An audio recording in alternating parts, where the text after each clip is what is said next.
Hello बच्चों, welcome back to a online solution. सबको प्यार भरा गुड इवनिंग। कैसे आप लोग हो? सब बढ़िया? आवाज़ जा रही सबको? चलिए एक बार वीडियो को लाइक करके बता दीजिए, कमेंट कर दीजिए सारे बच्चे कि मेरी आवाज़ सही सही जा रही है कि नहीं जा रही है। और यही बताइए कि वीडियो क्वालिटी ठीक ठाक है, कोई दिक्कत तो नहीं? Good evening. चलिए, good evening, good evening.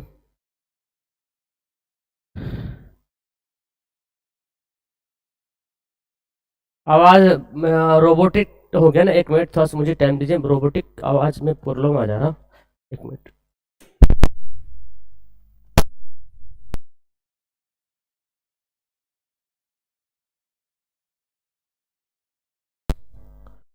Okay, चलिए नाउ अब चेक करके बताएं मुझे कैसे आवाज़ जा रही है। अब ठीक ठाक जा रही है आवाज़? हाँ जी, अब देखिए आवाज़ ठीक जा रही है। ये मैक का कभी कभी प्रॉब्लम हो जाता है, आवाज़ कभी ठीक कभी रोबोटिक टाइप का हो जाता है। तो शायद अब ठीक हो गया होगा, देखें।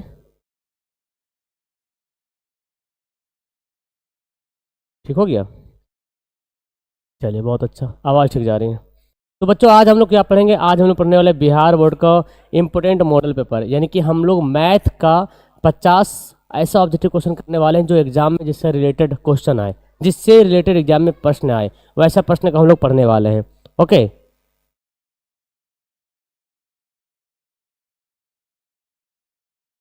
तो एक बार वीडियो को सब लोग लाइक कर दीजिएगा और दोस्तों को शेयर करके बता दीजिएगा कि चलो भाई क्लास हो चुकी चालू, अब हमें क्लास करने की आवश्यकता है। ठीक है?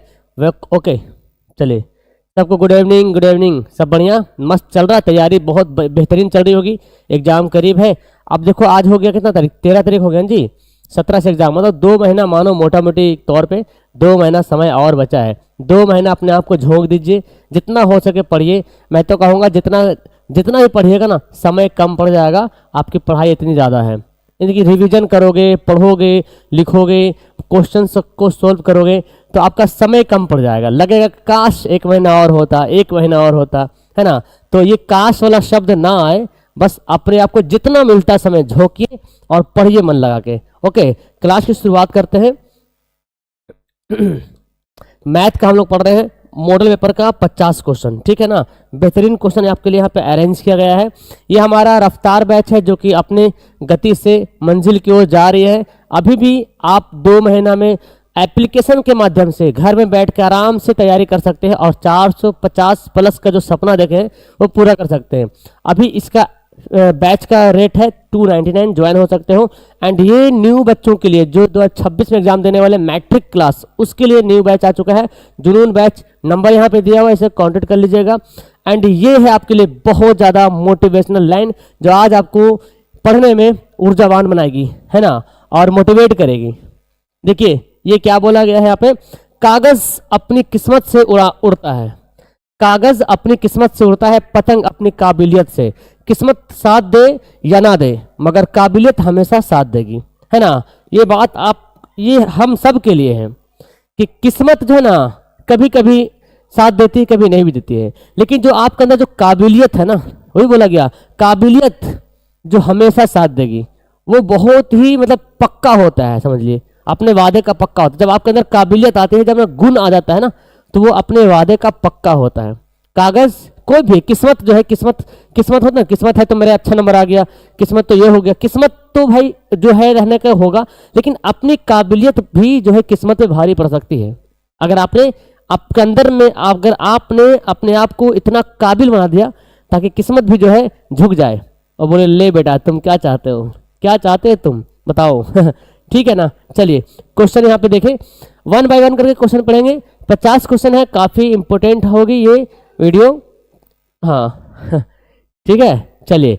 तो काबिलियत पैदा कीजिए अपने अंदर, काबिलियत। किस्मत तो जो है वो मिलेगा, हम चाहेंगे तो काबिलियत के दम पे, अपना गुण के दम पे किस्मत को भी बदल सकते हैं। तो वो काबिलियत पैदा करना अपने अंदर में, ठीक है ना? देखिए, सबसे छोटी सम संख्या और सबसे छोटी विषम संख्या का मासा क्या होगा, ये निकालना आपको मासा। सबसे छोटी सम संख्या क्या होता है? सबसे छोटी जो सम संख्या का अगर बात करें तो सबसे छोटी सम संख्या क्या होती है बताइए? 2 जो है सबसे छोटी सम संख्या है। है ना। और सबसे छोटी विषम संख्या क्या होगी, विषम संख्या कहाँ शुरू होता है, 1 से शुरू होता है। अब ये दोनों बोला कि इन दोनों के एचसीएफ निकालिए, एचसीएफ। तो देखिए 2 और 1 का एचसीएफ क्या होगा, कॉमन क्या है, 2 1 में जो है 1 ही कॉमन है, तो यस इसका आंसर क्या हो जाएगा, ए बिल्कुल सही आंसर हो जाएगा ए। चलिए यहाँ पे मैं टाइमर भी लगाता हूँ ताकि आप जो है टाइम के अंदर जो इसको बनाओगे, ठीक है ना। यहाँ टाइम आपको शो करेगा, टाइम के अंदर आपको बनाना है। अगला क्वेश्चन देखें ये क्वेश्चन आपको दिख रहा होगा, टाइम यहाँ पे चल रहा है।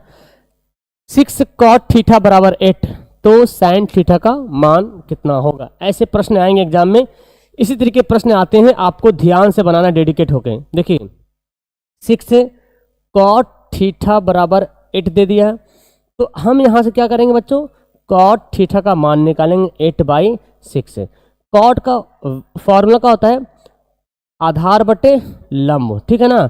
तो मुझे कर्ण निकालना होगा, तो कर्ण कितना होगा, 8 का स्क्वायर कर दीजिए और 6 का स्क्वायर कर दीजिए। 8 का स्क्वायर 64 होगा, 6 का स्क्वायर 36 हो जाएगा, इन दोनों को जोड़ेंगे तो 100 हो जाएगा, 100 का वर्गमूल 10 हो गया, यानी कि h का मान 10 आ गया। ओके, अब मुझे निकालना बच्चों साइन थीटा। तो साइन थीटा का फॉर्मूला क्या होता है, लंब बटे कर्ण होता है। लंब अभी कितना दिया, देखो लंब यहाँ पे देखो, लंब कितना है 6 है और कर्ण 10 है ना, 6/10।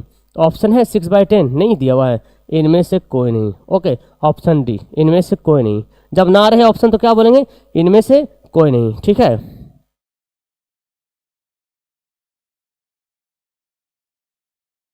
अच्छा 28 फरवरी लिख दिया है गलती से 18 को 28 लिख दिए हैं, चलो कोई दिक्कत, थंबनेल तो बदल जाएगा, मेन तो यहाँ पे क्लास होना है, वो थंबनेल पे लिख दिए है 18 फरवरी होना चाहिए था, तो शायद 18 को गलती से 28 लिखा गया था। तो इतना परेशान होने की कोई आवश्यकता नहीं है, ठीक है ना ठीक है। पहला क्वेश्चन देखिए, तीसरा क्वेश्चन क्या बोलते हैं बच्चों, कौशिक 30 डिग्री होगा प्लस कॉट 45 डिग्री का मान कितना होता है, इसका वैल्यू क्या होगा। तो टेबल का फॉर्मूला आपको याद होगा, बताइए कौशिक 30 का मान क्या होगा, कौशिक 30 का वैल्यू होता है 2, ठीक है, और कॉट 45 का मान कितना 1 होता है। बड़ा सिंपल क्वेश्चन दे दिया भाई, तो 2 और 1 जोड़ेंगे क्या हो गया 3 हो गए, ये हो गया बिल्कुल सही आंसर। और ऐसे एग्जाम में आएगा तो आप लोग को ऐसे बना लेना है। नेक्स्ट क्वेश्चन पढ़ते हैं। क्वेश्चन तो है ये बहुत बड़ा, लेकिन जो है बहुत आसान से जल्दी ही बना सकते हैं आप। बोला गया त्रिभुज का क्षेत्रफल ज्ञात करना है जिसके शीर्ष -4 0 0 3 0 0 है, तो इसका क्या होगा क्षेत्रफल। ओके, क्षेत्रफल का फॉर्मूला पता है, त्रिभुज का क्षेत्रफल का फॉर्मूला क्या होता है, देखिए त्रिभुज का क्षेत्रफल होता है 1/2 x1 y2 - y3 x2 y3 - y1 y1 - y2 1 2 3 2 3 1 3 1 2, ठीक है ना। अब एक बात देखिए, गौर कीजिए यहाँ पे ऐसा क्वेश्चन ऑब्जेक्ट में क्यों देता है, तो आपको तो लगता है बड़ा बड़ा दिया हुआ है छोड़ दीजिएगा, लेकिन अगर आप थोड़ा सा दिमाग यूज कीजिएगा तो बहुत जल्दी बनाइएगा। देखिए ध्यान से, x2 ना, ये x2 है, ये x1 y1 है, ये x2 y2 है, ये x3 और y3 है। ध्यान से देखिए x2 क्या है 0 है, अगर हम यहाँ पर 0 बैठा देंगे तो ये कुछ भी वैल्यू यहाँ पर है सब 0 हो जाएगा, 0 से गुना होगा तो सब 0 हो जाएगा।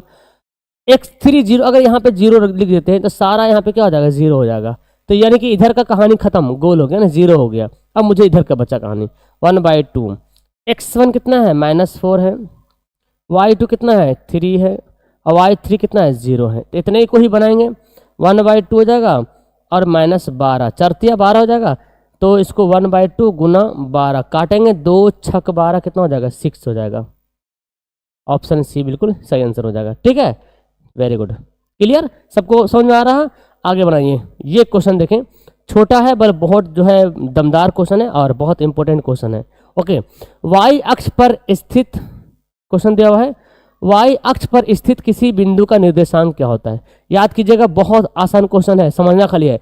वाई अक्ष पर देखिए, ये क्वेश्चन एक्स अक्ष पे देता है, कभी कभी वाई अक्ष पे भी देता है, तो सिंपल है लेकिन बहुत आसान है। ध्यान से देखिए, अगर बोला गया वाई अक्ष पर, तो वाई अक्ष पर जब भी कोई बिंदु माने 1 है 2 है, यहाँ पे कोई बिंदु 1 2 3 4 वाई अक्ष पे, या -1 -2 -3 -4, जब वाई अक्ष पर कोई बिंदु होगा तो एक्स का वैल्यू क्या होगा, 0 हो जाएगा। क्योंकि जब भी x होगा तो या तो इधर बढ़ेगा या तो इधर बढ़ेगा, क्योंकि x के लिए इधर जाना जरूरी है, क्षैतिज होना जरूरी है, और y के लिए उधर गिरे। तो जब कोई बिंदु y पे होता है, जब कोई बिंदु y पे होता है तो क्या होगा, वो x क्या हो जाएगा, अगर x y का अगर निकालेंगे, इस पर कोई बिंदु रहेगा तो x y का नियामक क्या होगा बाबू, x हो जाएगा 0 और y तो कुछ भी वैल्यू रहेगा, y जहाँ पे 1 2 3 कुछ भी रख दीजिए। अगर सवाल घुमा के बोले बाबू कि x अक्ष पर कोई बिंदु क्या होगा, तो x अक्ष पर कोई बिंदु रहेगा, तो मान लीजिए x y कोई बिंदु है, तो x अक्ष पर कोई बिंदु है तो y का मान क्या हो जाएगा, यहाँ पर y का मान 0 हो जाएगा। तो क्या देखिएगा, y अक्ष पर अगर y अक्ष पर किसी बिंदु का निर्देशांक क्या होगा, y अक्ष पर कोई भी बिंदु रहेगा तो उसको क्या लिखेंगे, 0 और y। जैसे मान लो y अक्ष पर है यहाँ पे 3, तो क्या होगा 0 3 है ना, 0 5 0 -2, ये सब y अक्ष पे है, सब जो है किस पे है, y अक्ष पे है। चलिए नेक्स्ट पढ़ते हैं, कौन बहुपद नहीं, पहचानिए बहुपद नहीं होने का नियम पता होना चाहिए आपको, कौन बहुपद नहीं। देखिए तो ये देखो बहुपद है, ठीक है, ये भी बहुपद है, ये देखो रूट में है। अगर आपको चर मान, चर समझते हैं ना, चर मान, देखिए चर मान मतलब वेरिएबल, चर मान का मतलब हुआ कि x से y z रहेगा, या बाबू a b c कुछ भी रहेगा, x y z a b c मतलब अल्फाबेटिकल कोई वर्ड रहे, चर मान। तो देखिए इसमें ये y वाला है, इसमें x के पद में है, इसमें भी x के पद में। अगर चर मान देखा जाए, चर मान अगर रूट में रहे, या तो चर मान बटे में रहे, या चर मान के ऊपर पावर में माइनस रहे, तो बोलेंगे बहुपद नहीं होगा, ठीक है ना। ओके नेक्स्ट है, शून्यक 2 8 और 2 वाले बहुपद की संख्या कितनी होगी। अगर हमें 2 शून्यक पता चल जाए तो हम उससे अनगिनत बहुपद ज्ञात कर सकते हैं। कितने बहुपद, अनगिनत बहुपद को ज्ञात कर सकते हैं। कब, जब मुझे 2 शून्यक मालूम हो जाए तब अनगिनत बहुपद निकाल सकते हैं। चलिए ठीक है, चलो इतना बड़ा कमेंट करोगे तो बताओ आपका कमेंट।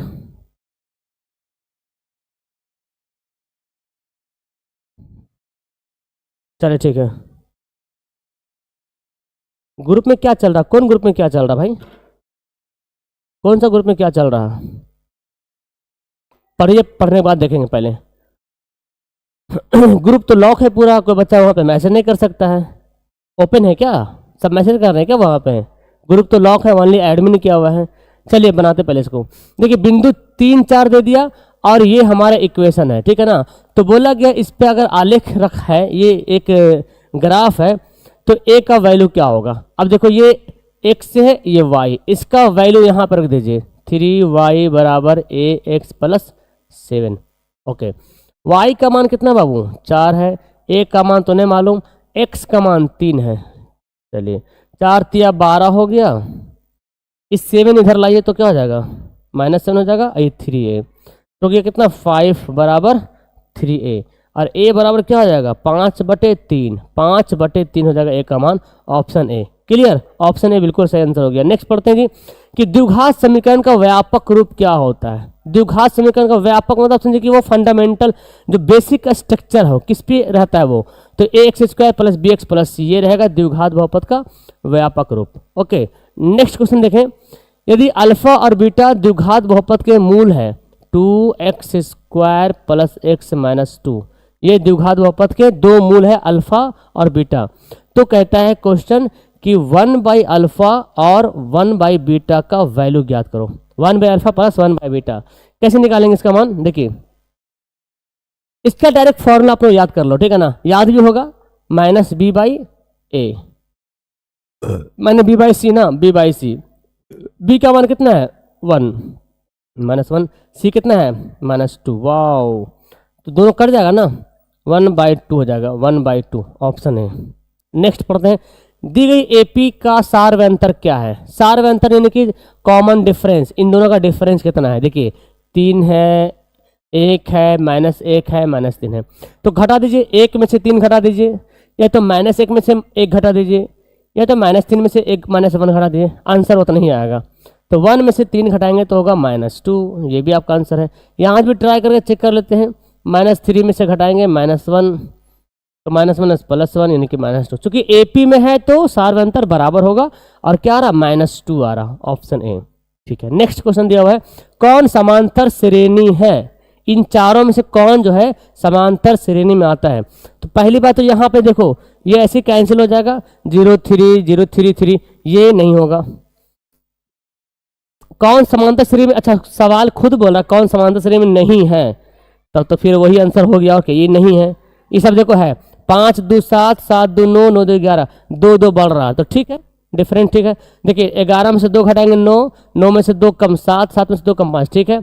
21 दूना 42, 21 3 63, 21 चौक 84, सब 21 21 बढ़ रहा, तो डी वाला नहीं होगा, क्योंकि ये रूल को, इसमें डी का मान समान नहीं है, इसलिए समांतर श्रेणी में नहीं होगा। डी का मान समान रहेगा तब ना होगा जी। चलिए, दो समरूप त्रिभुज के क्षेत्रफलों का अनुपात दे दिया गया है 64:121, तो इनकी संगत भुजाओं का अनुपात क्या होगा? एकदम याद कर लीजिए, क्वेश्चन को समझ लीजिए। अगर क्षेत्रफल का आपको अनुपात दे दिया बाबू कि क्षेत्रफल का अनुपात है 64:121 और आपसे पूछा गया भुजा का अनुपात क्या होगा, सिंपल क्या करना है, वर्गमूल कर देना है, ठीक है। 64 का वर्गमूल करेंगे, एकदम बउआ टाइप का क्वेश्चन आता है यार, टेंशन मत लीजिए, बस खाली आपको पढ़ना है, खाली आपको रिवीजन करना है, जितना ज़्यादा पढ़ोगे उतना ज़्यादा बेस्ट होगा। एकदम हल्का क्वेश्चन आता है एग्जाम में, घबराने की कोई बात नहीं। देखिए, सूर्य का उन्नयन कोण जब किसी सीधे खड़े खंभे की छाया और उसकी ऊंचाई बराबर हो तो क्या होगा उन्नयन कोण? बहुत सिंपल, ये क्वेश्चन इतना आसान है कि बच्चों क्वेश्चन को पढ़ के आप आंसर टिक लगा दीजिएगा, बोलेगा आई ऐसी बात है। देखिए सवाल देखिए ध्यान से, ये है, समझ ये है क्या, ये है खंभा, है ना, बोला गया खंभा, तो खंभा सीधा खड़ा रहेगा और छाया जमीन पर रहेगा, तो बोलता है कि खंभे की छाया और खंभे की ऊंचाई, यानी कि खंभे की छाया ऊंचाई दोनों क्या है, बराबर है। तो मैंने आपको बोला था जब खंभे की ऊंचाई या मीनार की ऊंचाई जो भी रहे और छाया, ऊंचाई और आधार अगर बराबर हो बाबू, तो थीटा कितना बनाएंगे, 45 डिग्री बनेगा। आंख बंद करके इसका आंसर मारिएगा 45 डिग्री, लेकिन हाँ देख करके कहाँ पे रंगना है, ए बी सी कौन सा है ऑप्शन में, ठीक है। सूर्य का उन्नयन कोण 60 डिग्री है, तब 30 मीटर लंबी छाया बनाने वाली उदग्र मीनार की ऊंचाई ज्ञात करना। अब आपको क्या निकालना है, ऊंचाई। ओके, वेल डन, बहुत अच्छा।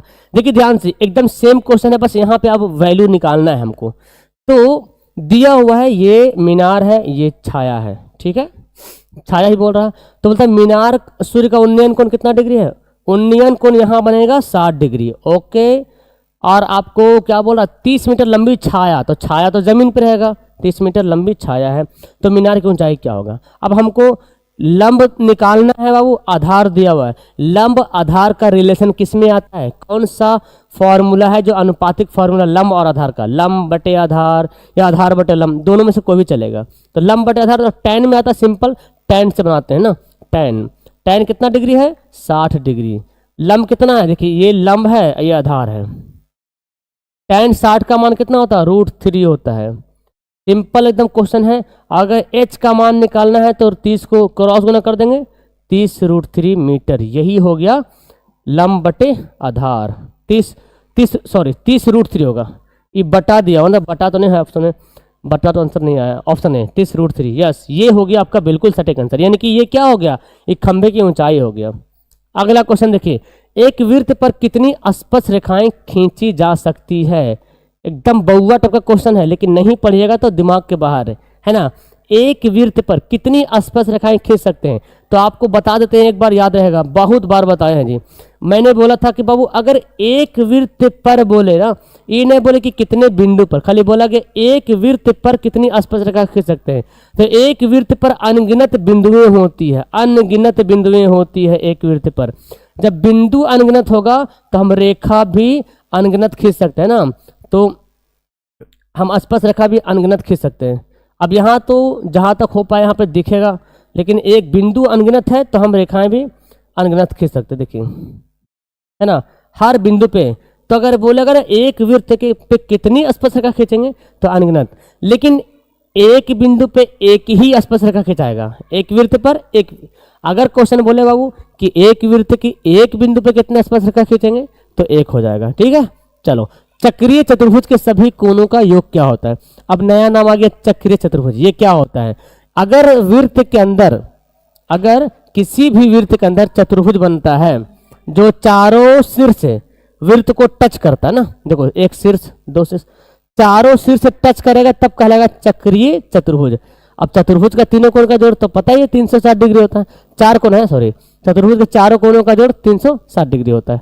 नेक्स्ट, किसी वृत्त का क्षेत्रफल 49 पाई वर्ग सेंटीमीटर है तो उसका व्यास क्या होगा, बताइए। अब यहाँ पे गौर करने वाली बात है, क्वेश्चन में ही हमको दे दिया क्षेत्रफल का मान। अगर क्वेश्चन में ही क्षेत्रफल का वैल्यू दे दे, आयतन का मान दे दे, विकर्ण का मान दे दे, तो हमको आइडिया कहाँ से लाना है, वहीं से लाना है। जो दिया हुआ उसी से बनाएंगे। क्या दिया हुआ है, वृत्त का क्षेत्रफल दिया हुआ है, तो एक तरफ रखेंगे फॉर्मूला, एक तरफ रखेंगे वैल्यू। तो क्या होता है वृत्त का क्षेत्रफल, बताइए। आपको पता होगा वृत्त का क्षेत्रफल का फॉर्मूला क्या होता है, पाई आर स्क्वायर। इधर फॉर्मूला हो गया, और क्वेश्चन में दिया हुआ पहले से कि बाबू 49 पाई क्षेत्रफल है। ठीक है, तो चलो आपकी बात मानते हैं, पाई से पाई काट देंगे, आर बराबर आर स्क्वायर बराबर हो गया 49, और स्क्वायर को जब उधर भेज देंगे तो 49 का वर्गमूल यानी कि 7 हो जाएगा। अब यहाँ पे अभी आंसर हमारा नहीं आया है, आप आराम से बनाना, हड़बड़ाना मत, है ना। ऐसा नहीं कि 7 आ गया धड़ाक से मार दिए 7 को रंग दिए। अगर जहाँ रंग दिए तो फिर रंग आ गया आपका, फिर गया काम से। सवाल देखो क्या बोला गया, क्वेश्चन व्यास यानी कि डी का मान निकालना है, और डी जो है इसका दुगना होता है ना बाबू, दुगना होता है, दुगना होगा तो 7 दूनी 14 हो जाएगा। नेक्स्ट, अर्धवृत्त का परिमाप कितना होता है, जहां वृत्त की त्रिज्या आर है। कल ही मैंने आपको पूरा फॉर्मूला का वीडियो डाल दिया है, A to Z जो आपका मैथ का जो फॉर्मूला है, उस सारे फॉर्मूला का एक वीडियो मैंने समा दिया है। तो आप वीडियो जरूर देख लीजिएगा कल वाली शाम वाली क्लास, ठीक है। सिंपल, इसका अर्धवृत्त का परिमाप का फॉर्मूला पूछ रहा है। अर्धवृत्त का परिमाप क्या होता है, देखो यहाँ पे नीचे नहीं झप रहा। अर्धवृत्त का परिमाप क्या होता है, 2 पाई आर, ये तो वृत्त का परिमाप है ना, आधा कर देंगे, और पाई एक ठो आर जुड़ेगा ना, 2 आर जुड़ जाएगा, 2 कटेगा, pi r plus 2 r, pi r plus 2 r, ये फॉर्मूला होता है। इसको देखो, मतलब इसको अगर हम कॉमन ले लेंगे, देखिए आर अगर कॉमन लेंगे तो पाई प्लस 2। अब चेक करना है, सर हम तो ई वाला पढ़े, सर हम तो ई वाला याद किए ना, r into pi plus 2, option में तो नहीं है दिया हो सर, क्वेश्चन गलत है ना जी। क्वेश्चन गलत नहीं है, क्वेश्चन सही है। कभी कभी क्या होता है ना कि आपको भटकाने के लिए, ये याद है ना, देखो मल्टीप्लाई कर दो, आर को पाई से करेंगे तो पाई आर हो जाएगा, आर को 2 से करेंगे 2 आर हो जाएगा, ठीक है। तो क्वेश्चन जो बनता है ना एग्जाम के लिए, वो एक आदमी बना तो देता है, लेकिन उसके बाद कई लोग उसको चेक करता है ना, और बहुत बड़ा दिमाग वाला आदमी बनाता है। बीस खोपड़ा सुने हैं नाम, बीस खोपड़ा मतलब बहुत बड़ा दिमाग, मतलब समझिए कि दिमग्गर लोग रहता है जो क्वेश्चन को सेट करता है। हम आप सही से क्वेश्चन नहीं बना पाएगा, बड़ी मुश्किल होगा कैसे क्वेश्चन। और देखिए दिमाग भी बच्चा को पढ़ता है कि कौन सा दिमाग लगाए कि बच्चा मारे धड़ाक सा। देखो क्या बोला, अर्धवृत्त का परिमाप, बच्चा हड़बड़ाहट में रहेगा एग्जाम में, अरे काची वृत्त का परिमाप बोल रहा, अर्धवृत्त का परिमाप, अच्छा वही तो होता है 2 पाई आर, धड़ाक से मार देगा आंसर है। यहाँ पे क्या हो जाएगा, गलत हो जाएगा आपका। तो दिमाग लगा के देता है, ऑप्शन भी दिमाग, कौन सा ऑप्शन कहाँ पे सेट करना है ये भी दिमाग लगा के देता है वो, और कैसा देना है, कैसा मॉडरेट करना है क्वेश्चन को, कैसे घुमाना है, बहुत दिमग्गर आदमी रहता है भाई। इसलिए हम लोग को भी दिमग्गर बनना पड़ेगा ना। तो रेडी हो दिमग्गर बनने के लिए है ना, दिमाग वाला बनने के लिए रेडी हो। बोलिएगा सर मेरे पास दिमाग ही नहीं है तो क्या बनेंगे किसी घन का किनारा 8 सेंटीमीटर है तो घन का क्षेत्रफल क्या होगा, ठीक है। सिंपल है, फॉर्मूला पे आधारित है। किनारा यानी कि एक का मान दे दिया है 8 सेंटीमीटर। घन का क्षेत्रफल क्या होता है बाबू, घन का क्षेत्रफल का फॉर्मूला अगर याद है, फॉर्मूले पे तो पूरा टिका हुआ है। पूरा पिलर कौन है बताओ, मैथ का पिलर कौन है, फॉर्मूला याद है तो आगे बनेगा, नहीं आता तो सो जाइए फिर। 6 गुना भुजा का स्क्वायर, ठीक है। ए का 8 हो गया जी, 8 का स्क्वायर 64 हो गया, 6 चौक 24 के 4 बचा 2, 384, ऑप्शन ए। चलिए बहुत अच्छा, ऑप्शन नंबर ए एकदम वेरी गुड वेरी गुड। चलिए वीडियो लाइक कर देना, अच्छा लग रहा, समझ में आ रहा, समझ में आना चाहिए, सबसे बड़ी बात है। अच्छा लगने का कोई, हम अच्छा दिख रहे हैं एकदम सूट वूट पहन के आगे, इससे कोई मतलब नहीं, क्वेश्चन समझ में आना चाहिए, ये सही बात है ना, क्वेश्चन समझ में आना चाहिए। यहाँ पे कोई भी आदमी पढ़ा जाके, उससे अफ्रीका वाला भी आ जाए, पूरा कलुआ लोग भी पढ़ा जाके, तो कोई मतलब नहीं, हमको प्रश्न समझ में आना चाहिए, ठीक है। शंकु का संपूर्ण पृष्ठ का क्षेत्रफल क्या होता है, देखिए डायरेक्ट फॉर्मूला, तो क्या होता है pi r into l plus r, option हो जाएगा बी। ये जो 1/3 पाई आर स्क्वायर एच जो लिखा हुआ है ये शंकु का आयतन है बाबू। अब पाई आर एल जो है शंकु का वक्र पृष्ठ है, शंकु का वक्र पृष्ठ का क्षेत्रफल है।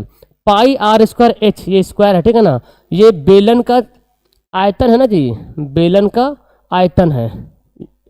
चलिए लो भाई 4 5 9 11 x का माध्य 7 है, तो x का मान ज्ञात करना है। तो कैसे बनाएंगे इसको, माध्य देखो, अब क्वेश्चन देखो खुद बोलता है कि इसका माध्य कितना है 7 है, यानी कि एक तरफ माध्य का फॉर्मूला एक तरफ माध्य का मान। फॉर्मूला क्या होता है कि सबको जोड़ दीजिए, सबको जोड़ देंगे, x भी है ना, और जितना पीस है उसे बटा के डिवाइड कीजिए, 1 2 3 4 5 है, 5 से भाग कर देंगे, और माध्य कितना दिया हुआ है 7। देखिए जी क्या होगा, 9 11 20 हो गया, 20 9 29 हो गया, 29 प्लस x, 7 को 5 से गुना कर दीजिए, 7 5 35 हो जाएगा, और 29 को उधर लेके जाएंगे दाएं साइड में, तो प्लस वाला 29 क्या हो जाएगा बाबू, माइनस हो जाएगा। यही हमारा बिल्कुल सही आंसर है, ऑप्शन नंबर 6 है ना जी, 29 36, ठीक है। चलिए बहुत अच्छा, वेरी वेरी गुड। ये एकदम बउआ वाला क्वेश्चन भाई लिख लो, अपना एग्जाम पेपर आएगा ना तो पहले खोज लेना ये क्वेश्चन कहाँ पे है। बहुत बेहतरीन क्वेश्चन है, एकदम हल्का, बहुलक बोलेगा, कौन ज़्यादा बार रिपीट हो रहा है देख लो ना, हमको तो लग रहा है 50 से ज़्यादा, 1 बार 2 बार 3 बार, और कोई है तो नहीं, 30 सब एक एक बार है ना। चलो तो 50 ही 3 बार आया था, जो ज़्यादा बार आया वही हो जाएगा बहुलक। माध्यिका एक क्वेश्चन आता है, माध्यिका बोलेगा या माध्यक बोलेगा, दोनों भाई है, माध्यिका या माध्यक दोनों भाई है। कैसे ज्ञात करेंगे, जब भी माध्यिका या माध्यक दे दे तो पहले इसको बढ़ते क्रम में लिखेंगे, असेंडिंग ऑर्डर पढ़े हैं ना, बढ़ते क्रम घटते क्रम, असेंडिंग ऑर्डर डिसेंडिंग ऑर्डर पे लिखूं तो पहले छोटा हो जाएगा ना, सबसे छोटा 7 8 9 10 11 12 15, कुछ छोटा तो नहीं, गिन लेना, 1 2 3 4 5 6 7, 1 2 3 4 5 6 7। अब सबसे बीच में कौन संख्या है वही तुम्हारा आंसर होने वाला है। सबसे बीच में कौन है, देखो 3 अंक इधर कर लेंगे, 3 अंक इधर कर लेंगे, तो बीच में क्या होगा, 3 संख्या बाएं साइड 3 संख्या दाएं साइड, तो बीच वाली संख्या ही हमारा क्या होता है, माध्यक होता है। हो गया आंसर। टेंशन काहे को लेना है बाबा, देखो माध्य का 3 गुना और माध्य का 2 गुना के अंतर को क्या कहते हैं, ये डायरेक्ट फॉर्मूला पूछ रहा है कि माध्य को 3 गुना कर दे। देखिए माध्य को क्या करें, माध्यक है ना, अच्छा माध्यक का 3 गुना और माध्य का 2 गुना, ये दोनों का अंतर क्या कहलाता है, ये दोनों का अंतर कहलाता है बउआ बहुलक। तो मतलब बहुलक का फॉर्मूला बोला गया है ना, बहुलक का फॉर्मूला बोल दिया है, ऑप्शन सी। चलिए बहुत अच्छा है ना, ओके जी, एकदम एक एक बच्चा को समझ में आ रहा। प्रथम 5 विषम संख्याओं का माध्य क्या होगा, माध्य निकालने का सिंपल तरीका है, जो कुछ दिया रहेगा सबको जोड़ते हैं और जितना बोले उतना डिवाइड कर देंगे। 5 है तो 5 से भाग करेंगे। अब पहले तो योग निकालना पड़ेगा ना, इसका मैंने ट्रिक भी आपको बताया था कि जब अगर प्रथम 5 विषम संख्या के बारे में बोले तो n ही हो जाएगा, और नहीं समझ में आता तो आपको लिखो प्रथम 5 विषम संख्या कौन होगा, 1 होगा है ना, 3 होगा, विषम संख्या 5 होगा है ना, 7 हो जाएगा और 9 हो जाएगा। इस सबको जोड़िए, 5 है तो 5 से भाग कर दीजिए, 9 1 10 7 3 10 10 10 20 5 25 25 बटे 5। तो अगर अब वो आपको प्रथम 5 बोला तो 5 को तो लिख दिए, आसान था, लेकिन बोल देगा प्रथम 50 तो 50 को लिखिएगा, नहीं लिखिएगा ना, तो कोई ट्रिक बता दिया जाए इसके लिए। सबसे बेस्ट ट्रिक है, अगर बोलेगा प्रथम 5 6 जो बोले यहाँ पे विषम संख्या का माध्य बोलेगा, माध्य माध्य अगर बोलेगा ना, जितना बोलेगा ना उतना ही आंसर होगा। 6 तो 6, 5 तो 5, देखो 5 बोला तो आंसर ही 5 आया, 6 बोलेगा तो 6 आंसर आएगा, 50 बोलेगा तो 50 ही आंसर आएगा। यानी कि डायरेक्ट इसका क्या n निकालना है, n ही डायरेक्ट निकालना है। ओके, 2 पासों को एक साथ फेंका जाता है, दोनों पासों पर अंक 5 आने की क्या प्रैक्टिस है। डाइस जो लूडो खेलते हैं हम लोग, तो अगर 2 पासा ऐसे फेंकें तो हो सकता है दोनों पासा पर 1 1 आ जाए, अगर फिर दोबारा फेंकें तो 1 2 आ जाए, फिर फेंकें 1 3 1 4 1 5 1 6, ऐसे भी तो हो सकता है सर जी 2 1 2 2 2 3 2 4, समझ आ रहा ना, 4 1 4 2 5 1 5 2 5 3 5 4 6 1 6 6, ऐसे 36 घटनाएं घटेगा टोटल। एक जगह ऐसी घटना घटेगा जो दोनों पासा पर 5-5 आएगा। एक ही ऐसी घटना घट सकती है। एक जितना घटना घटेगा ऊपर लिखेंगे, और टोटल घटनाएं कितनी घट रही? 36। 1/36 तुम्हारे पॉकेट में गया एक नंबर। देखो तो, चेक करो। एक पासे को फेंकने पर एक अभाज्य संख्या आने की क्या प्रक्रिया है? अबरी एक पासा फेंकना है, ठीक है ना, 2 पासा नहीं, अबरी एक पासा फेंकना है। तो बोला गया एक पासे, अच्छा एक पासे को फेंकेंगे तो 1 आ सकता है, 2 आ सकता है, 3, 4, 5, 6, ओके। और आपसे बोला गया अभाज्य संख्या आने की क्या प्रक्रिया है? और अभाज्य संख्या आपको पता है बहुत अच्छे तरीके से, जो संख्या खुद से कटे और 1 से कटे वही अभाज्य संख्या होता है। तो अभाज्य संख्या शुरू कहाँ से होता है? शुरू होता है 2 से। 2 है, 3 है, 5 है। कितना पीस है? 3 अभाज्य संख्या यहाँ पे है, 3। और टोटल कितना है? 6 है। तो 3 दूनी 6, 1/2 हो जाएगा, ऑप्शन है। ठीक है, नेक्स्ट क्वेश्चन। यदि दो संख्याओं का गुणनफल दे दिया 2100 और उनका मासा दे दिया 21, तो लासा कितना होगा? है ना। देखिए इसको कैसे बनाएंगे? वेल डन, बहुत अच्छा। हाँ, लास्ट में सबका नाम लेंगे, लास्ट में, पहले बनाइए। तो दो संख्या को गुणनफल दे दिया है और मासा दे दिया और आपसे लासा पूछा था। एलसीएम का फॉर्मूला क्या होता है? एलसीएम निकालने का फॉर्मूला होता है कि पहली संख्या गुना दूसरी संख्या और बटे में हो जाएगा HCF। तो पहली और दूसरी का गुना यहाँ दे दिया, दो संख्या गुणनफल दे दिया, कितना? 2100। ये दोनों का गुणनफल यानी कि दोनों को मल्टीप्लाई करके पहले से बोल रहा है, दिया हुआ है। और HCF मतलब होता है मासा, तो कितना है? 21 है। 21 दहें के 100, 21 दहें के 210, है ना। 100 बार में कट जाएगा, हो गया ऑप्शन बी। क्लियर? तो ऐसी क्वेश्चन है कि बाबू खाली सब डिजिट बदल देगा और आपको बोलेगा बताइए इसका आंसर क्या। एकदम डरना नहीं, जरा भी नहीं डरना है, जरा भी नहीं डरना है।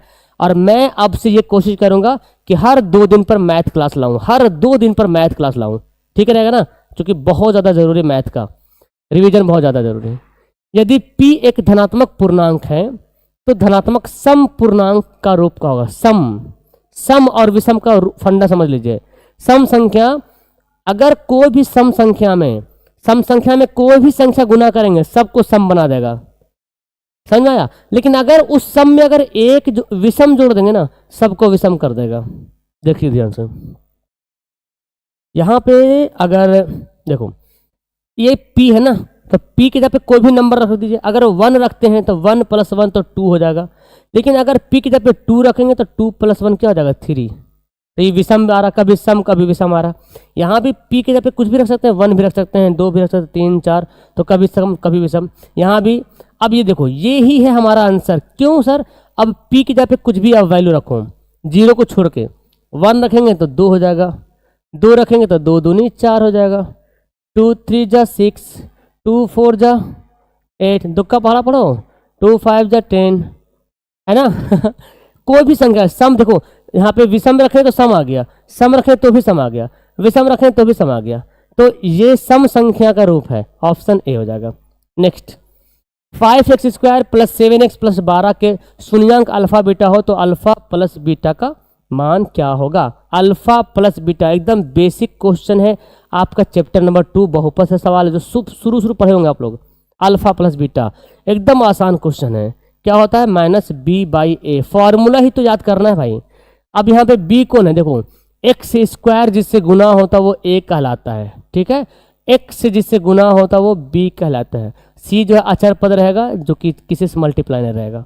अब बोला गया -b, तो b कितना हो गया? 7 है, माइनस तो फॉर्मूला वाला है, और a कितना है? 5 है। -7/5 ऑप्शन नहीं दिया हुआ है, कोई नहीं। ऐसे भी क्वेश्चन रहता है जहाँ पे ऑप्शन नहीं रहता है, तो आपको समझ लेना है कि ऑप्शन है कि नहीं है, यही ध्यान में रखना है। Okay, next. फिर देखिए बहुपद अबरी जो है त्रिघात बहुपद दिया है। त्रिघात देखिए क्या दिया है? 6x³ - 11x² - 3x + 2। सबसे बड़ा घात 3 है, इस बहुपद का घात कितना है? 3 है, इसलिए इसको बोलेंगे त्रिघात बहुपद। इसका शून्यांक अल्फा बीटा गामा है। तो बोला गया है ये इसका वैल्यू निकालना है, alpha beta, beta gamma, gamma alpha, या अल्फा गामा बोल सकते हैं ना, अल्फा गामा, इसका मान। अब इसका फॉर्मूला कुछ नहीं है, कुछ नहीं रखा है, बस फॉर्मूला याद कर लो भाई, है ना। बड़ा बड़ा क्वेश्चन आके आपके सामने टेकना, है ना, घुटना टेक देगा। इसका फॉर्मूला डायरेक्ट याद कर लो, सी बाई ए, चुपचाप से सी बाई ए बस। अब सर यहाँ पे ए बी सी को ना हो, देखो ए बी सी, ये ए हो जाएगा बाबू, ये बी हो जाएगा, ये सी हो जाएगा, ये डी हो जाएगा। सी कितना है -3, ए कितना है 6, काटा पेटी करो, 3 दूनी 6, माइनस में आएगा -1/2, ऑप्शन सी। ठीक है, कुछ भी नहीं है, कोई जान नहीं बचा है, ठेंगा दिखाना है मैथ को। चलिए आगे बढ़ते हैं, लेकिन हाँ प्रैक्टिस मांगता है। यदि दो चरों में रैखिक समीकरणों के हल अनंत है, क्या बोला गया, हल अनंत, एक से अधिक हल है, तब उसका आलेख मतलब ग्राफ कैसा होगा। अगर दो इक्वेशन है ना, दो लीनियर इक्वेशन है और उसका जो है सॉल्यूशन क्या है, अनंत सॉल्यूशन, इनफाइनाइट, इन्फिनिटी, अनगिनत, अनंत सॉल्यूशन है, तो कितना उसका ग्राफ कैसा होगा। अगर अनंत सॉल्यूशन होगा तो ग्राफ होगा समपाती, क्या होगा, समपाती होगा। लेकिन बाबू अगर बोले ना कि केवल एक हल है, केवल एक हल है, तब उसका ग्राफ होगा प्रतिच्छेदी। अगर बोले कोई हल नहीं है, कोई हल नहीं है, तो ग्राफ होगा समांतर। ये तीनों पॉइंट को याद कीजिएगा। नेक्स्ट, किसी घटना की प्रायिकता नहीं है। अच्छा, किसी घटना की प्रायिकता कौन नहीं होता है, तो पहले तो आपको ये जानना पड़ेगा प्रायिकता होता है क्या। प्रायिकता मतलब संभावना, तो संभावना कहाँ से कहाँ तक होता है, पॉसिबिलिटी कहाँ तक है। तो प्रायिकता के बारे में आया है कि जो प्रायिकता होता है ना बाबू, वो 0 से बड़ा हो सकता है या 0 के बराबर हो सकता है, यानी कि 0 होगा या 0 से बड़ा होगा, मतलब 0 से छोटा नहीं होगा, माइनस में नहीं होगा।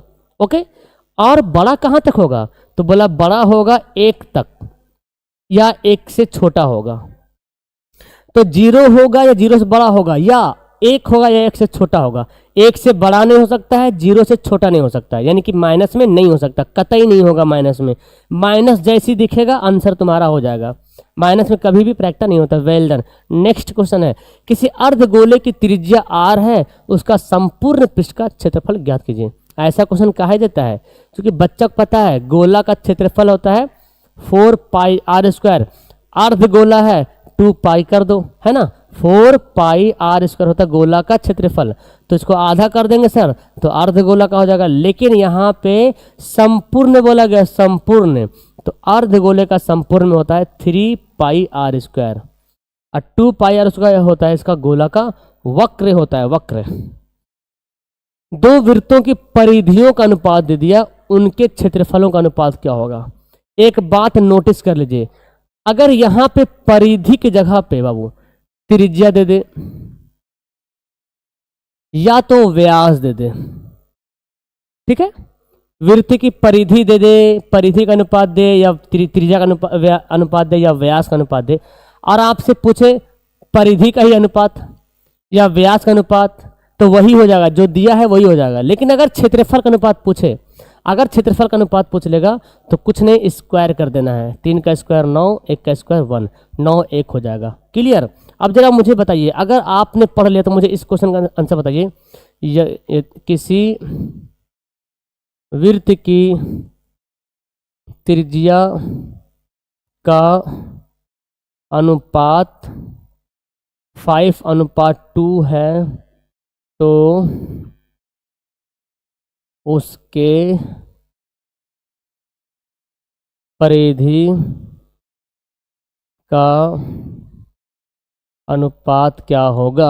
मैं ऑप्शन देता हूँ, 5 का स्क्वायर 25, 2 का स्क्वायर 4, और 5 का वर्गमूल देता हूँ, 2 का वर्गमूल देता हूँ, यहाँ पे 5 ही 2 लिख देता हूँ। Option A, option 2, option 3, option 4 में क्या कर दूँ भाई, 5 का घनमूल देता हूँ 125 घन, और 2 का घन 8। देखिए क्या होगा, अगर ऐसा क्वेश्चन दिया रहे तो क्या करेंगे आप लोग। चलो मैं देखता हूँ कौन इसका आंसर देगा। चलिए ठीक है, अब वाह क्या बात है, क्या बात है। हाँ 32 में क्या दिक्कत है भाई, एक लड़का बोला 32 में रॉन्ग है, क्या 32 में रॉन्ग है।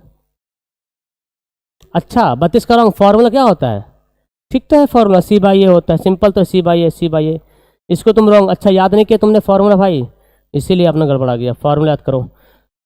तो जैसा कि मैंने आपको बताया था, यस अब आप लोग समझ गए, एकदम समझ गए हैं कि सर अगर परिधि का अनुपात दिया रहे, त्रिज्या व्यास कुछ भी अनुपात दिया रहे और उन्हीं में से कोई पूछे तो वही वाला होगा जो दिया रहेगा, लेकिन क्षेत्रफल बोलेगा तभी स्क्वायर करना है, देख रहे हैं ना। हाँ, तो जो दिया हुआ परिधि का त्रिज्या का अनुपात, परिधि का अनुपात, व्यास का अनुपात, तीनों आपस में भाई भाई बराबर बराबर हिस्सा है, ठीक है ना। क्षेत्रफल बोलेगा तब। हाँ चलो समझ गए। तो ये देख लिया, अगला क्वेश्चन क्या बोला गया, किसी लंबवृत्तीय बेलन की त्रिज्या r है और ऊंचाई h है तो आयतन क्या होगा। डायरेक्ट फार्मूला, बेलन का आयतन क्या होता है, पाई आर स्क्वायर एच, ये होता है बेलन का आयतन। 2 पाई आर एच का होता है, 2 पाई आर नहीं स्क्वायर होगा, यही होगा, बाकी अलग अलग फॉर्मूला। चलो नेक्स्ट है। हाँ ये देखो बहुत मजेदार का क्वेश्चन, चित्र बनाना है। यहाँ पे हम चित्र देते हैं बना के। एक चित्र दिया हो ना, एक वृत्त बना हुआ, ठीक है, अंडा बना दिया मैंने, चलो ऑमलेट, ये वृत्त बन गया। और बोला गया वृत्त पर 2 स्पर्श रेखाएं हैं, कितनी, 2 स्पर्श रेखाएं हैं। ये P है और ये यहाँ पे P है ना, और ये A है और ये B है। अब ये बोला गया PA, देखो PA PB 2 स्पर्श रेखा है, यहाँ पे सेंटर है इसका, ठीक है, यह O नाम का सेंटर है।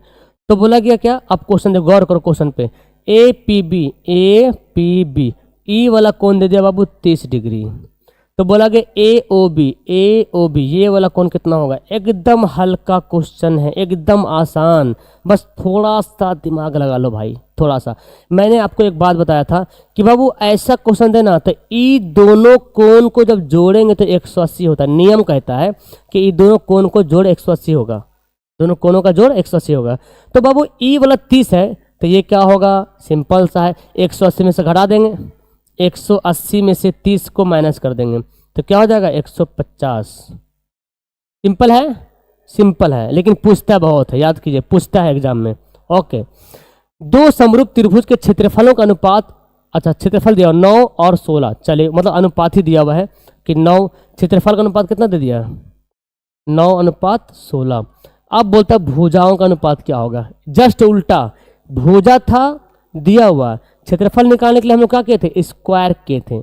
अब हमको क्षेत्रफल पहले से दिया हुआ है और भुजा को ज्ञात करना है, तो सिंपल तरीका है उसका उल्टा, स्क्वायर को भेजते हैं क्या बन जाता है, वर्गमूल बनता है ना। यस, तो इसका वर्गमूल हो जाएगा 9 का 3, 16 का 4, 3 4, option C. Okay next, cos 45 का मान क्या होगा। लीजिए तुम्हारे लिए सारा कुछ बना है मैथ। cos 45 सिंपल भाई, cos 45 का 1/√2 होता है, एकदम रटते आ गए, शुरू से पढ़ते पढ़ते आ गए।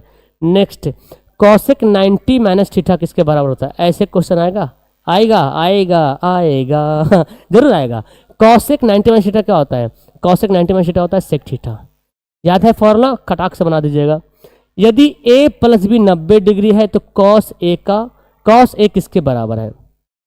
अब यहाँ पे हल्का सा ध्यान लगाना है कि cos a बोल रहा है तो a के जगह पे कुछ तो हमको वैल्यू निकालना पड़ेगा। ये दिया हुआ कोई काम से तो जरूर दिया होगा, बिना कारण के कोई भी नहीं देता है, कभी कभी देता है कि भटकाने के लिए देता है, लेकिन अक्सर जब भी कुछ दिया होता है तो उसका कोई ना कोई रीजन होता है। तो हमको a + b बराबर 90 दे दिया है ना, अगर हमको a निकालना होगा तो 90 में से b क्या कर देंगे, b प्लस जाके माइनस बन जाएगा, तो a का मान हो गया 90 माइनस b। अब वहाँ पे हमको बोला गया cos a, मतलब a के जगह पे लिख देंगे 90 minus b। cos 90 minus theta क्या होता है, होता है sin थीटा, और थीटा के जगह पे b लिखा हुआ है तो sin b हो जाएगा। देखिए ऑप्शन सी आया सबका, वेल डन, बहुत अच्छा, sin b एकदम झकास। चलो भाई आगे बढ़ते हैं। वीडियो लाइक कर दीजिएगा, आप लोग को अच्छा लग रहा, समझ में आ रहा तो वीडियो लाइक कर दीजिएगा। और पहली बार कौन कौन आ रहे हैं उन सभी का वेलकम, स्वागत है ना। सब्सक्राइब कर लीजिएगा, घंटा वाला बटन दबा दीजिएगा। Okay, sin square theta plus cos square theta का मान क्या होता है 1, डायरेक्ट फॉर्मूला। ये देखो फिर त्रिकोणमिति का question, 8 sec square theta minus 8 tan square theta का मान क्या होगा। 8 ले लो common, sec square theta minus tan square theta. देखिए sec square minus tan square क्या होता है 1 होता, फॉर्मूला 8 है कम 8। ये देख लो भाई, ऐसा क्वेश्चन आपको देखने को मिलेगा। एक क्वेश्चन तो कंफर्म 100, एक नंबर तो फ्री फ्री चल जाएगा आपके पॉकेट में। आपको क्या देखना है, इसमें क्या लिखा हुआ कोई मतलब नहीं, साइन देखना, प्लस में है या माइनस में है। ग्राफ समझो थोड़ा सा, ये देखो यहाँ पे, ये पहला पाद है, प्रथम पाद, द्वितीय पाद, तृतीय पाद और चतुर्थ पाद। ठीक है, प्रथम चतुर्थांश में प्लस प्लस होगा, दूसरा में माइनस प्लस होगा, तीसरा में माइनस माइनस, चौथा में प्लस माइनस। बस आपको प्लस माइनस ही चेक करना है। प्लस माइनस किस में आता है, चौथा में आता है, चतुर्थ हो गया ऑप्शन डी। एक क्वेश्चन तो आता ही एग्जाम में। एक ऐसा क्वेश्चन आता है बाबू, मूल बिंदु की दूरी निकाले। अब यहाँ पे कोई भी मान दे देगा, इसीलिए बच्चा लोग क्या करता है, जब कोई बच्चा मैथ नहीं पढ़ता है ना और क्वेश्चन आता है, क्वेश्चन में तो अंक बदला रहेगा, तो बच्चा बोलता सर ये क्वेश्चन तो पढ़े ही नहीं, सर पढ़ाए थे 2-3, यहाँ पे आ गया कुछ और, यहाँ पे 6-4 लिखा हुआ है, सर ये तो आप सही पढ़ाए नहीं है ना। लेकिन मैथ है ना, मैथ में ऐसा ही होता है ना, नहीं होता है, हमारे यहाँ ऐसा ही होता है, वही मैथ में ऐसा ही होता है। तो सिंपल है भाई, समझ लो, x से 2 है, y 3 है, मूल बिंदु की दूरी निकालने बोलेगा तो x square plus y square. x का मान 2 है, y का मान 3, जो भी दिया रहेगा 2 तो 2, 6 तो 6, 2 दिया हुआ है, 3 दिया हुआ है। अब आपको बनाने आना चाहिए, 2 का स्क्वायर 4, 3 का स्क्वायर 9 और 9 4 13 होता है, ऑप्शन सी। सिंपल है, जोड़ घटाया बहुआ वाला क्वेश्चन है। देखिए AP दिया हुआ है, इसका 24वां पद निकालना है। अब यहाँ पे 12वां बोलेगा, 24वां बोलेगा, 15वां, जो भी बोले, यहाँ पे AP दिया रहेगा। सिंपल, अब जो भी बोलेगा फॉर्मूला वही रहेगा, A + n - 1 × D, मतलब 24वां पद यानी कि T24। ए क्या होता है, शुरू वाला ए कहलाता है, शुरू वाला जो होगा ना वो ए कहलाएगा, प्रथम पद। तो ए हो गया 3, यहाँ पे 24 n है, n ही है 24, 24 - 1। डी क्या होता है, घटाइए, 8 में से 3 घटाएंगे कितना आ गया, 5। 24 में से 1 घटेगा, 23 × 5, 23 × 5 115 और 3 जोड़ेंगे 118 हो गया। ये सब क्वेश्चन को तो बिना लिखे बनाना है भाई, इतना एक्सपीरियंस करना है। किसी समांतर श्रेणी का an वाला पद दे दिया है, nवां पद दे दिया, यानी कि an बराबर दे दिया है 9 - 5n, तो a7 क्या होगा, यानी कि n जब यहाँ पे n था तो यहाँ पर n लिखा हुआ है, यहाँ पे 7 है तो 7 लिख देंगे, और क्या 5 × 7। ठीक है, जहाँ पे n था तो यहाँ पे n लिखा हुआ है, 7 है तो 7 कर देंगे, 7 × 5 = 35 में से 9 घटेगा, 9 × 6 = 15, 26 माइनस में ना, -26, ऑप्शन बी आ गया। चलिए भाई, कोई क्वेश्चन गलत है क्या जी, कोई गलत बता दिएगा मैंने। 32 में क्या है, 32 का रॉन्ग, 32 में क्या बता दिया भाई मैंने, 48 में आके तुम 32 वाला सवाल ले रहे हो, वाह। क्या है 32 का यार, फिर से क्या होता है यार, बताओ, तुम ही लोग बताओ। Alpha beta, beta gamma, gamma alpha का फॉर्मूला क्या होता है, बताओ, तुम ही बता दो मुझे फॉर्मूला क्या होता है। हमको तो यही पता है C/A होता है, C का मान -3 है, A का मान 6 है। -D/A याद कर रहे हो, -D/A वो यार अल्फा × बीटा × गामा होता है। शिकार हो गया बच्चा, किसका शिकार हुआ जी, गाइड का शिकार हुआ का, लग तो रहा बाजार वाला गाइड का शिकार हो गया है, इसलिए इतना हल्ला मचा रहे हो ना जी। चलो देखो ध्यान से, ये क्वेश्चन दिया हुआ है, निकालना क्या है, विवेचक। बड़ा सिंपल क्वेश्चन है भाई, विवेचक निकालने का फॉर्मूला क्या होता है, b² - 4ac। d बराबर, d को ही कहते हैं विवेचक, d मतलब डिस्क्रिमिनांट, यानी कि विवेचक को ही d बोलते हैं। b कहाँ है यहाँ पे देखो, अब ये समझो, ये a है, ये b है, ये c है, ओके। तो b कितना है, -5 है, -5 का स्क्वायर हो जाएगा। a कितना बाबू, √2 है, c कितना है, √2 है, 5 का स्क्वायर हो गया 25, 4 × 4, √2 × √2 कितना होगा, 2 होगा, 4 दूनी 8 और घट जाएगा 8 7 15 17, ऑप्शन नहीं दिया हुआ है, डी। ठीक है, चलिए एंड द लास्ट क्वेश्चन। ये क्वेश्चन में क्या दिया हुआ है, अरे वाह, मतलब ये क्वेश्चन जो है ना भाई, ये तो कंपटीशन वाला है, क्या हो जाए। तो आज देखते हैं किन 5 बच्चों का नाम बोर्ड पे लिखाता है। मतलब क्वेश्चन दिया हुआ है, ऑप्शन नहीं दिया हुआ है, तो मैं चाहता हूँ कि कंपटीशन कर दूँ। रेडी हो? जल्दी कमेंट करो fast. Are you ready? Question जो दिया हुआ है, अगला क्वेश्चन 50 नंबर कंपटीशन वाला है, यानी कि जो बच्चा पहले आंसर देगा उसका नाम लिखेंगे। लेकिन हाँ, कोई रोना धोना नहीं करना है, ठीक है? रोना धोना कोई नहीं करना, सर हम पहले दिए। मेरे पास जिसका आंसर पहले आएगा उसी का यहाँ पे नाम लिखेंगे।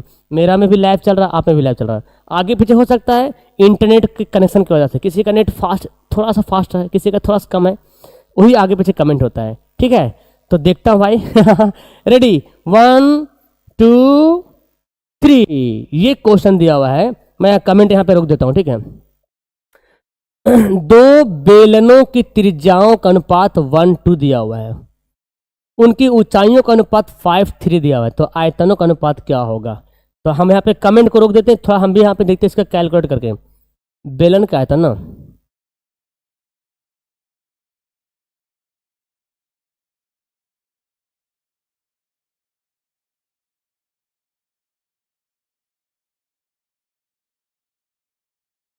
ठीक है, बहुत सिंपल क्वेश्चन दिया था। चलिए, हाँ जी, तो कौन कौन जो है पहले आंसर देता है? वाह, कमेंट भी भर गया है। आराम से बनाइएगा, हड़बड़ाना नहीं है। अब देखता हूँ कमेंट खोल के।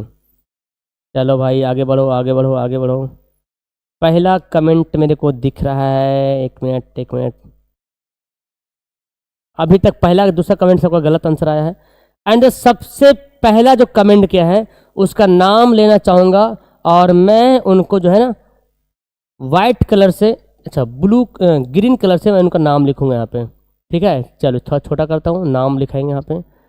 तो भाई चैलेंज क्वेश्चन था आपके लिए। पहला जो आपका कमेंट आया है, कौन बच्चा का है? हंजला है, हंजला है, हंजला का पहला कमेंट आया है। एंड दूसरा जो कमेंट मेरे पास है सौम्या, सौम्या सना, सौम्या का आंसर आया है। और तीसरा जो सही आंसर दिया है इरफान फरहान। क्या बात है भाई, रफ्तार बैच का जलवा दिख रहा है जी। इरफान एंड फरहान। उसके बाद मेरे पास सही सही आंसर आया है मुजाहिद आलम। पापा की शेरनी कोई दिख नहीं रही है जी, क्या बात है जी, मुजाहिद। और चलो हाँ अच्छा, सौम्या तो पापा की शेरनी ही है ना, चलो अच्छी बात। और कोई है? सूफी नाज, क्या बात है, क्या बात है। तो ये सब रहा सबसे पहले जिसका आंसर आया है। हाँ, लेकिन क्वेश्चन बड़ा आसान था, उसके बाद सबका आंसर सही से आ गया। टेंशन नहीं लेने का कि सर मेरा आगे, एक कमेंट के हिसाब से मैंने यहाँ पे नाम लिख दिया, ठीक है ना? चलो मिटाता हूँ इस नाम को। मिटाऊंगा तो फिर खराब लगे ना, डायरेक्ट इसको ये करता हूँ। नहीं, एक बार मिटाएंगे तो ज़्यादा अच्छा लगेगा, फिर बोलिएगा सर मेरा पहले काहे मिटा दिए, है ना? एक बार ये तो पूरे मिट जाएगा जी। ऐसे मिटा दें, जैसे ही लिखे थे वैसे ही पीछे चल जाएगा, ठीक है? नाम मिटाना नहीं है। इसको हम, चलिए, तो इसका सिंपल था भाई कि पाई, देखो ये है मानते R1, ये R2 मान लेते, ठीक है ना? ये H1, ये H2 मानते हैं। तो फॉर्मूला क्या होता है? बेलन का आयतन पाई R square H, R1 H1 पाई R square H R2 H2। और यहाँ पे पाई पाई हो गया, कट गया, खल्लास। R1 कितना है? 1, तो 1 का स्क्वायर। H है 5, R2 है 2, H है 3। सिंपल तो था, 5 कम 5, 2 4 4 12, 5 12। ऑप्शन नहीं दिया था। चलिए, तो कैसा लगा आज आपको पढ़ करके? हाँ, आउट हो गया ना? अच्छा अच्छा, ठीक है, डोंट वरी। तो मुझे मालूम है सारे बच्चे ने सिंपल क्वेश्चन तो हर कोई बना लिया होगा यार, आप लोग का तो ये चटनी है ना, बाएं हाथ का खेल है, लेकिन आगे पीछे होता है, टेंशन नहीं लेने का।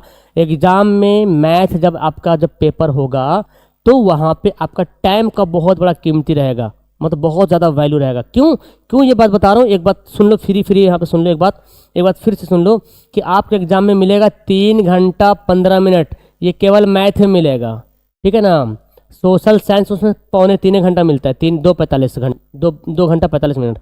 तो आपको ना जो कॉपी जब लिखना शुरू होगा ना, पहले आपको OMR भरना है भाई, OMR। और OMR में पूरा रंगने का प्रोसेस देखे हो, मैं एक वीडियो बना दूंगा, शायद बना हुआ भी है, एक वीडियो बना दूंगा कि OMR कैसे भरना है, कितना टाइम लगता है OMR भरने में, अटेंडेंस बनाने में। और वो शुरू ही टाइम होता है, मतलब एग्जाम में जाओगे सेंटर में तभी होगा। तो मान तो OMR भरने रंगने में 15 मिनट तो आराम से चल जाएगा भाई।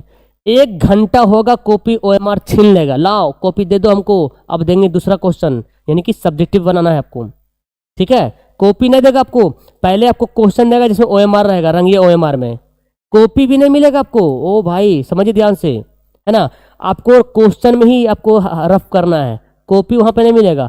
कॉपी कब मिलेगा? 1 घंटा बाद मिलेगा कॉपी आपका। अब कॉपी अगर मिल भी गया तो लिखने नहीं देगा कॉपी पे, 1 घंटा बाद बोलेगा लिखने। तो 1 घंटा में तो 15 मिनट इधर चल जाएगा, मतलब 45 मिनट के अंदर आपको जो है 50 क्वेश्चन बनाना है। अब ये बहुत बड़ा चैलेंज है आपके लिए भाई, इसको बनाने के लिए आपको बहुत ज़्यादा प्रैक्टिस करना पड़ेगा, समझ रहे हैं। 45 मिनट में आप अपने घर पर बैठिए, 50 क्वेश्चन उठाइए, मत लीजिए 100 क्वेश्चन, 50 क्वेश्चन उठाइए और देखिए बना के दम, टाइमर लगा दीजिए 45 मिनट का, या तो ज़्यादा 1 घंटा मान लीजिए 60 मिनट का, और बनाइए 50 मिनट में बना पा रहे कि नहीं बना, 60 मिनट में बना पा रहे कि नहीं बना पा रहे, नहीं बना पा रहे तो प्रैक्टिस करो खूब, आओ यहाँ पे हम आपको प्रैक्टिस करवाते हैं। तो हम आज से कोशिश ये करते हैं कि हर 2 दिन बाद मैथ की क्लास लाएंगे, और ज़्यादा क्वेश्चन होगा तो क्वेश्चन का पैटर्न थोड़ा आगे पीछे करेंगे, है ना, वैल्यू को आगे पीछे करेंगे, थोड़ा मॉडरेट करेंगे, ताकि आपका माइंड उस तरफ हो जाए जैसा चाहता है एग्जामिनर, ठीक है।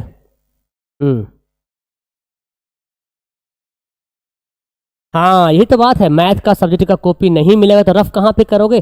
क्वेश्चन पे ही करोगे, और क्या करोगे, क्वेश्चन पे रफ करना है।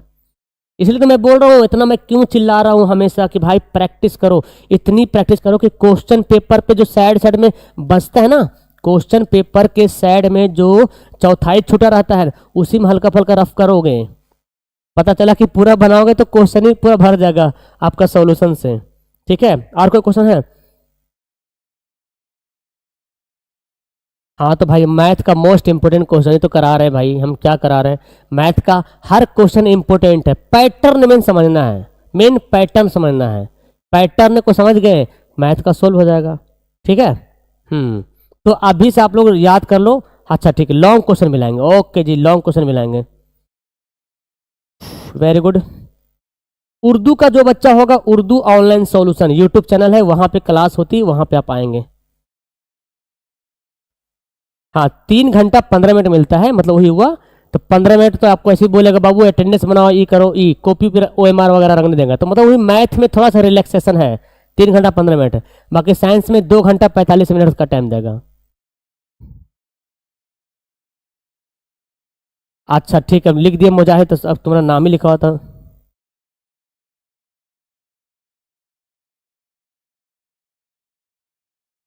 ठीक है चलिए।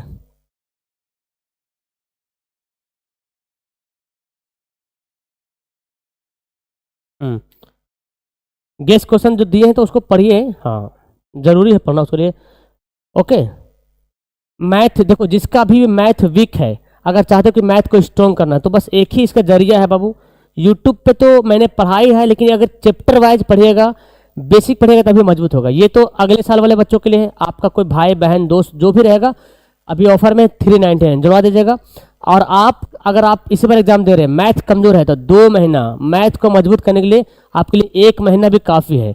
रफ्तार बैच में ज्वाइन होइए, हर चैप्टर को जो मैंने बेसिक से समझाया है उसको समझिए, तभी आपको मैथ ठीक ठाक लगेगा। और सोचेगा यूट्यूब में पढ़ के अच्छा कर ले तो भी बड़ी मुश्किल होगा, फिर यूट्यूब इतना पूरा भरा पड़ा है, बड़ी मुश्किल होगा फिर। अटेंडेंस कैसे बनता है उस पर वीडियो बनाए, ठीक है, उस पर वीडियो बना देंगे, ओके मिस्टर सादिक, बिल्कुल ये वीडियो जरूरी है ना, अटेंडेंस कैसे बनाया जाता है, कॉपी कैसे भरा जाता है। चलो ये वीडियो एकदम हॉट वीडियो होने वाला है, ठीक है।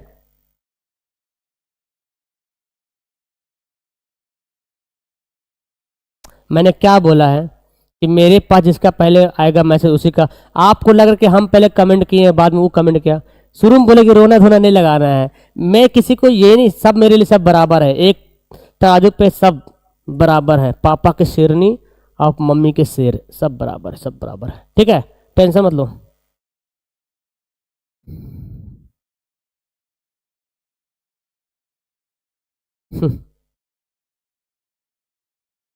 चलो ठीक है, तो ठीक है, मिलते हैं सुबह 6 बजे। सुबह 6 बजे आप लोग आएंगे, क्लास करेंगे मस्त तरीके से।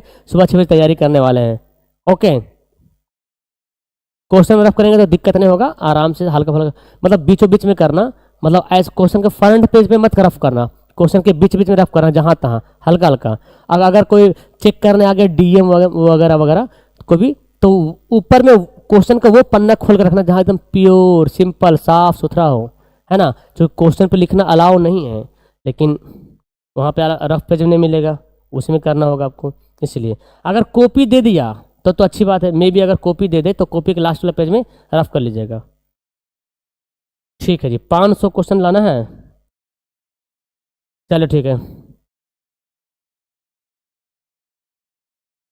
यहाँ पे पढ़ाई हो चुकी है, यूट्यूब में तो पढ़ाई हुई ना, यूट्यूब में चैप्टर वाइज भी तो मैंने आपको पढ़ाया है भाई, तो जाके पढ़ो यूट्यूब में। अच्छा, यूट्यूब से पढ़ना है, कोई दिक्कत है। कोई बच्चा लगता है सर यूट्यूब में नहीं पढ़ाया आप, यूट्यूब में भी मैंने पढ़ाया हूँ आपको। अगर यूट्यूब चलाने आता है ना तो प्ले लिस्ट ओपन कीजिए, प्ले लिस्ट में वीडियो का ऑप्शन दिखेगा, ये तो प्ले लिस्ट में जाओगे ना तो वहाँ पे देखिएगा मैथ का पूरा 1 से लेकर पूरा 14-15 चैप्टर तक लगातार वीडियो है, एकदम शुरू से लेकर हार्ड लेवल तक पूरा वीडियो पढ़ाया गया है। यूट्यूब में भी वीडियो है भाई, और रफ्तार बैच में भी वीडियो है। आपकी पसंद किस में आपको पढ़ना है, समझ में आ रहा। हाँ, ये आप सुबह क्लास होगी, ठीक है, 500 क्वेश्चन। हाँ ठीक है, तो चलो लास्ट करते हैं वीडियो को। ठीक है, सब्जेक्टिव क्वेश्चन भी लाएंगे, ऑब्जेक्टिव भी लाएंगे, सब्जेक्टिव भी लाएंगे। Okay okay. देखो एक बच्चा बोल रहा सर मैथ बना तो लेता हूँ लेकिन टाइम बहुत लगता है, ये भी तो इस सब के साथ होता है। वही तो कहना है भाई, मैथ बना तो लेते हैं लेकिन टाइम लगता है, तो इसको कैसे टाइम को कम करना है, उसको इतना बार बनाना है, इतना बार बनाना है, पता नहीं कितना बार उसको इतना बार बनाना है कि भाई वो क्वेश्चन देखें फटाफट फटाफट 2 + 4 + 2 + 4 8 ऐसे फटाफट करके ऐसे बनाना है, रगड़ के। कैसे डॉक्टर कैसे लिखता है ऐसे ठीक है, ठीक है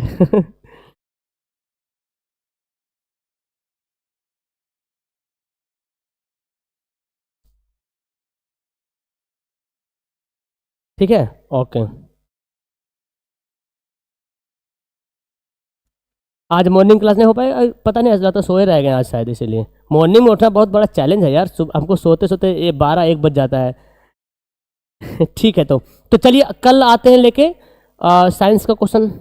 ठीक है, शाम को साइंस का क्वेश्चन लाते हैं, मज़ेदार वाला क्वेश्चन, मज़ा आ जाएगा पढ़ने में। और सोशल का भी क्वेश्चन लाएंगे अगले बार, सब्जेक्टिव लाएंगे ना, सब्जेक्टिव। ठीक है, ओके, सबका सब्जेक्टिव लाएंगे।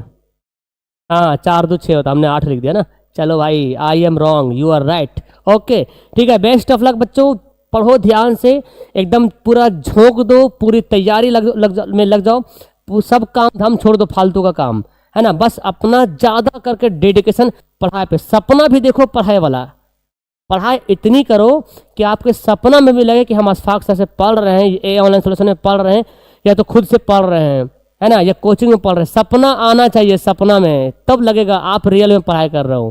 क्योंकि कहता है ना कि दिन में जो बंदा जो कुछ करता है ना, सपना में अक्सर वही आता है।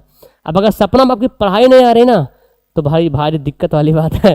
तो पढ़ाई इतनी करो कि सपना में भी वो आ जाए कि हम पढ़ रहे हैं, मैथ को बना रहे हैं, वीडियो देख रहे हैं, पढ़ने वाला वीडियो, ठीक है ना।